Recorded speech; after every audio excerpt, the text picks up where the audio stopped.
Bonjour mes grandis, j'espère que vous allez bien. Moi ça va super méga giga bien, je suis au taquet. Taquet. Mes grandis, on se retrouve pour une recette que vous m'avez fort demandé en vidéo sur YouTube pour voir vraiment le détail de comment faire son pain maison dans un temps record et surtout avec le minimum de matos. Ouais, on va faire ça aujourd'hui, là maintenant tout de suite, c'est parti. Alors je ne m'attribue pas tout le mérite de cette recette, tout simplement parce que je l'ai dénichée sur un blog qui s'appelle La Petite Bête et honnêtement vous pouvez aller voir son blog parce qu'en tout cas sa recette de pain est exceptionnelle, donc je pense qu'il y a d'autres recettes qui le sont tout autant. Donc là l'idée aujourd'hui c'est de vous la faire découvrir, ma façon de travailler le pain et aussi pour que vous puissiez voir le détail en image parce que c'est une recette que j'avais déjà partagée sur les réseaux mais pas entièrement en vidéo. Donc là vous pouvez voir vraiment toutes les étapes les unes après les autres. Premièrement il vous faudra de la farine, farine de blé, de tout ce qu'il y a de plus classique pour celle-ci. Après, bien sûr, quand on commence à prendre en main le pain, on peut s'amuser à utiliser des farines complètes ou autres pour varier les saveurs et les plaisirs. Donc j'ai une eau qui est plutôt tempérée. Donc tempérée, ça veut dire quoi? Ça veut dire ni chaude ni froide. C'est un peu comme l'eau du bain que tu fais pour ton bébé ou pour toi-même. Le confort absolu sans que ça ne te brûle et sans que tu aies froid au bout de 5 minutes. Voilà, en bref. Et dans cette eau tempérée, vous allez venir verser votre levure boulangère sèche. Alors là aussi, on peut remplacer la levure boulangère sèche par de la levure fraîche. Il faut juste chercher un peu sur Google pour voir la conversion, pour avoir le bon grammage en levure fraîche. Moi, personnellement, pour cette recette de pain, j'utilise que de la levure sèche et c'est absolument canon. Donc, vous versez la levure dans l'eau et on va la laisser comme ça agir de côté 5 petites secondes. Le temps qu'on ajoute dans notre farine le sel. Petit fouet, juste pour venir incorporer rapidement le sel. C'est jamais cool qu'il soit en contact direct avec la levure parce que ça peut tout simplement venir annuler l'effet de la levure. On ajoute l'eau tempérée avec la levure. Donc, on verse tout d'un coup. Donc là, vous allez voir, c'est vraiment express, hyper rapide. Matériel que quasiment tout le monde a à la maison, un manche en bois. Donc vous prenez soit une cuillère en bois, le manche d'une maryse ou autre. Et on va venir travailler la pâte avec le manche. Donc il n'y a pas besoin de robot, de pétrisseur, de machine à pain. Là, on est sur une recette 100% maison avec le minimum de matériel comme je vous l'ai dit. Voilà, donc je fais un cercle au milieu. C'est un peu comme quand on émulsionne une ganache au chocolat. Et d'ailleurs, pendant que j'émulsionne, je vous invite à vous abonner à cette chaîne YouTube si c'est pas encore fait. Voilà, on s'abonne, on active la petite cloche. Déjà, nous, c'est motivant pour la suite. Et vous, ça vous permet surtout de ne plus manquer aucune vidéo. Donc une fois qu'on a bien mélangé vers le centre, en fait, on fait des cercles rotatifs comme quand on incorpore des blancs en neige. C'est-à-dire qu'on soulève la pâte et on vient incorporer la farine. Parce que le but, comme dans toutes les recettes quand il y a de la farine, c'est de pas trop activer le gluten. Donc on va vraiment être rapide et efficace. On va pas trop travailler notre pâte à pain. Donc il y a des grumeaux, c'est normal, c'est collant, c'est normal. C'est au contraire tout ce qu'on veut pour une pâte à pain réussie. Je vais vous montrer au mieux la consistance finale que doit avoir votre pâte à pain. Donc voilà, on est sur quelque chose un peu comme un... J'ai pas compris quoi. Donc en bref, on n'est pas du tout, ne vous attendez pas à obtenir une pâte lisse et belle. On est sur quelque chose d'un peu cacaboudin, mais c'est absolument normal. Ouais, je sais, mes expressions aujourd'hui, c'est n'importe quoi. Donc là, vous allez peut-être pas me croire, mais votre pâte à pain est terminée. Donc vraiment, 5 minutes chrono, on a la pâte à pain. Petit papier film pour venir recouvrir la pâte. C'est le même principe que la brioche, on va venir la laisser pousser. Donc vous pouvez mettre soit du papier film, soit un torchon. Je vais bien sceller tout ça. Et là, en ce qui concerne la pousse, il y a 2 temps de pousse très importants à ne absolument pas louper. La première pousse, elle va se faire à température ambiante pendant 3 heures. Je pense que c'est la plus importante parce que honnêtement, j'ai fait plusieurs essais avec ce pain de 100 pouces à température ambiante avec. Il faut la faire. 3 heures température ambiante. Et ensuite, vous la placez minimum 12 heures au réfrigérateur. À savoir, vous pouvez la laisser au maximum 48 heures. Personnellement, pour avoir fait plusieurs tests, 12 heures, c'est idéal. J'ai l'impression que plus on laisse le pain au frais, et en fait, plus la levure travaille et plus votre pain va avoir le goût de levure après. 3 heures température ambiante, 12 heures au frais. Et on revient du coup dans 15 heures. Ah, dans 15 heures. Bon alors vous vous doutez bien que pour des raisons évidentes de tournage, j'avais pris un peu les devants. J'ai préparé la pâte à pain en question la veille, comme ça on perd pas 15 heures à attendre la pousse. Et comme vous pouvez le voir, on est sur une pousse absolument énorme. D'ailleurs la pousse que j'ai fait dans le petit bol, je pense que ça va un peu déborder. Donc pensez vraiment à utiliser un grand contenant parce qu'on est sur une pâte qui va presque tripler de volume. On a exactement le rendu qu'on souhaite, ça veut dire plein de petites bulles à la surface, plein d'alvéoles. C'est ce qui va faire une mie ultra moelleuse, le pain croustillant et tout ce qu'on aime. Donc là, c'est le résultat, vous voyez, que vous allez avoir après toute la nuit au frais. Donc on est sur quelque chose encore d'assez plouf plouf. Faut vraiment que vous m'aidiez niveau expression pâtissière. Mais quelque chose qui a vraiment gonflé. Voilà, c'est fluffy. Je cherchais le mot. Niveau matériel, ici, vous allez avoir besoin du matériel le plus conséquent pour cette recette, on va dire, c'est la cocotte. Alors, je vous mets le lien de ma cocotte et surtout les dimensions de celle-ci dans la description avec les ingrédients et tout le tralala comme d'habitude. Et vous l'avez compris, c'est grâce à celle-ci qu'on va réaliser la cuisson du pain.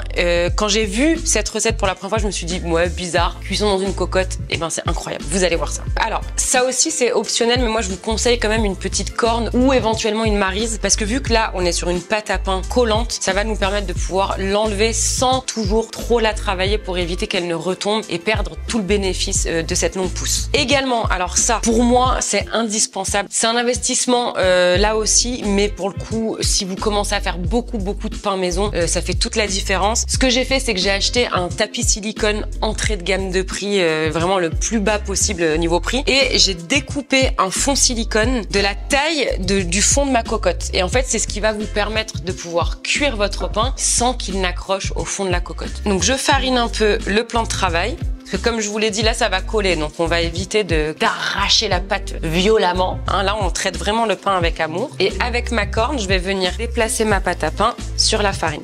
C'est trop satisfaisant, je vous jure. J'adore faire cette recette. Vous voyez, on a tout raclé sans travailler la pâte. Donc moi, ce que je fais toujours, c'est que je reprends un peu de farine et je vais vraiment mettre légèrement sur le dessus. Ça me permet aussi de me fariner les mains. Et maintenant, je vais pouvoir réunir ma pâte à pain. Vous voyez, comme ça colle vite, hein, donc il faut vraiment aller vite. Et je la travaille ici très peu. Je vais allonger mon pain en long. On est là aussi sur une étape importante parce que c'est ce qui va vraiment vous permettre de former cette boule à pain là qu'on aime. Ma petite technique, c'est que je prends un rebord de pain, je le ramène au centre et je vais un tout petit peu appuyer ici, vous voyez, pour donner le côté fluffy à la pâte. Je remonte le deuxième côté, j'enroule complètement ma pâte et là pareil, regardez, vous voyez, on a ce fluffy. Je prends un peu de farine parce que ça colle, très légèrement, fais pas trop d'ajout de farine. Et maintenant, je vais venir rabattre mes côtés en dessous et c'est maintenant qu'on forme notre rond. Donc comment former le rond? En fait, avec l'arête de mes mains, je viens tourner et en même temps que je tourne, en fait, j'écrase ma pâte pour la faire passer sous mon pain. Vous voyez, c'est ce qui permet du coup d'avoir une fermeture ferme et surtout de conserver le fluffy du pain qui est très important du coup pour avoir la boule de pain comme on l'aime. Donc vraiment, par contre, je me répète, mais n'ajoutez pas trop de farine parce que c'est ce qui risque de modifier complètement la texture de votre pain. Il n'y a pas besoin de faire ça pendant 1 heure. Voilà, vous voyez, là on a une très belle boule de pain. La boule de pain. C'est maintenant que vous récupérez votre cercle que vous avez prédécoupé et on va tout simplement venir déposer la boule en la déformant le minimum sur le papier en silicone. Voilà, là vous avez une belle boule de pain. Vous la centrez bien sur votre papier parce que il y a une dernière pousse. Voilà. Oui, alors oui, c'est un pain rapide, mais il faut un peu de patience au niveau de la pousse. On n'a rien sans rien. Petit torchon que vous venez déposer sur le pain et on va laisser pousser ça à température ambiante pendant 45 minutes. Donc là aussi, je me répète, mais on est sur une pousse indispensable parce que vous allez voir, votre pain là, il va encore gonfler. Là, on n'est pas au top du gonflement. Et là, pendant la pousse de votre pain, ce que vous allez faire, c'est préchauffer votre four à 240 degrés et mettre votre cocotte dans le four. Le temps que le four préchauffe et soit à bonne température, votre cocotte va être chaude. Et c'est ce qui est très important parce que quand on mettra le pain dans la cocotte, il faut qu'elle soit chaude. On va préchauffer.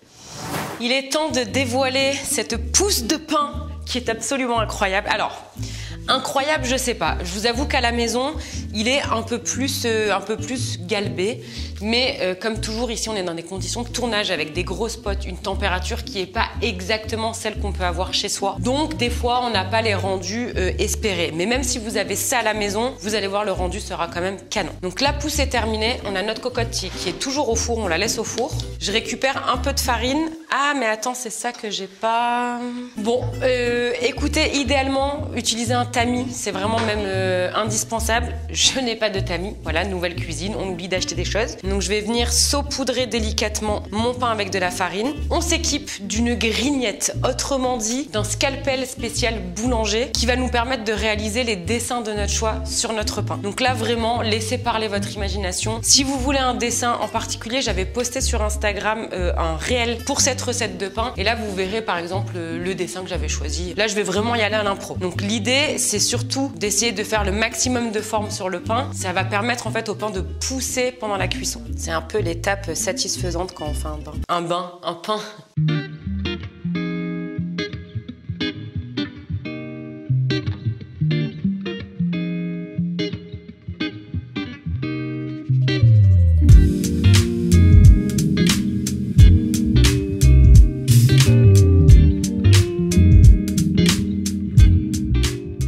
Voilà, donc on a dessiné sur la surface de notre pain. On va récupérer la cocotte qui est au four. Attention, la cocotte est bouillante. Donc là, équipez-vous de gros torchons ou de gants de cuisson.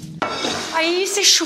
On récupère notre pain avec le tapis silicone et on vient le placer dans la cocotte sans aucune délicatesse. On est d'accord. On referme immédiatement la cocotte. On fait attention parce que c'est toujours extrêmement chaud. Je vais mettre ça vite au four et je vous explique les indications de cuisson. Alors concernant les indications de cuisson, votre four était préchauffé à 240 degrés, jusque-là tout va bien. On va cuire notre pain 15 minutes avec le couvercle à 240 degrés. Ensuite, sans ouvrir le four, on baisse la température à 230 degrés et on prolonge de 15 minutes. Et pour finir, on ouvre la porte du four, on enlève le couvercle et on prolonge encore toujours à 230 degrés la cuisson de 15 minutes. Ce qui nous fait un total de cuisson au four de 45 minutes. L'heure est à la découverte de ce pain maison express sans matériel avec juste une cocotte. Hey, on n'est pas là pour rigoler, ok? C'est encore très très chaud, donc je vais le démouler de façon pas du tout esthétique. Enfin, le démouler, le faire sortir de ma cocotte. On va faire durer le suspense.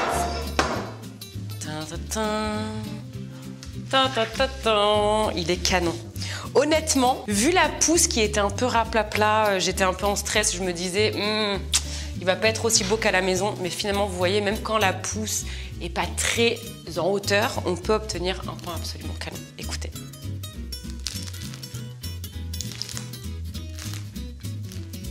On a tout ce qu'on aime dans un pain. Écoutez-moi ce croustillant de fou.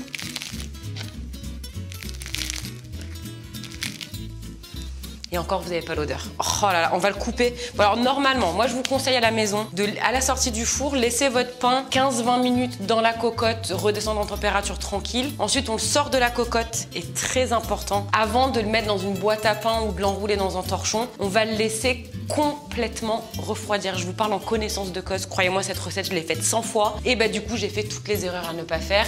Et quand on l'enroule encore chaud dans un torchon ou dans une boîte, bah en fait, il absorbe toute l'humidité et il est tout simplement dégueulasse. Voilà, on va pas se mentir. Mais là, je vais clairement pas écouter mes conseils puisque je vais le couper tout de suite pour que vous puissiez admirer la découpe et cette fumée parce qu'il est encore chaud là. J'allais dire cette odeur, mais vous n'avez pas l'odeur. On passe à la découpe. C'est le moment ASMR.